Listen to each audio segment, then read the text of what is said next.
tokko lama sadii. Ijoollee faaruu nama faarfatu yeroo ijoollummaa taphachaa guddadhu yookaan immoo faarfachaa buloota keenya wajjin taphachaa turre keessaa tokko na faarfadhaa. Isinis tokko keessa waan taphachaa guddattan komentii jala naa keessa. Yoo diddan immoo dhukkeen isinirraan kaasa jedhu nan jedha. Maal dirqama naa erguu qabdu. Let's go.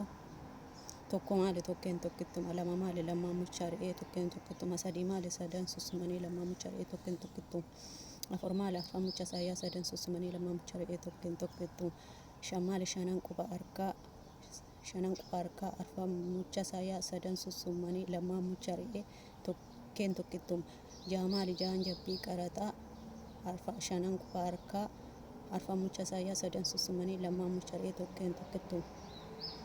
Torba maali torban naannoo sanbataa jahan jabbii qaraxaa shanan quba harkaa arfan muchaa saayyaa sadan susumanii lamaa muchaa re'ee tokkeen tokkittuma.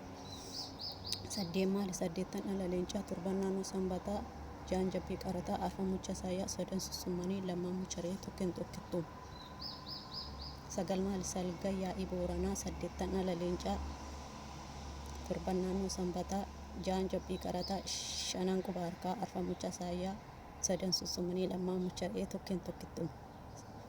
Kudhan maali kurnan boolla saddeeqaa salga yaa'ii booranaa saddeettan dhala leencaa torban naannoo sanbataa jahan jabbii qaraxaa arfan muchaa saayyaa sadan susumanii lamaa muchaa re'ee tokkeen tokkittuma. Fixeera. Isaan hanqise immoo itti guutaa. Fixeera laan hin beeku garuu. Isaan dogoggore itti guutaa yoo beektan annaan beekaa komentii jalatti na barreessaa. Dhageesseera.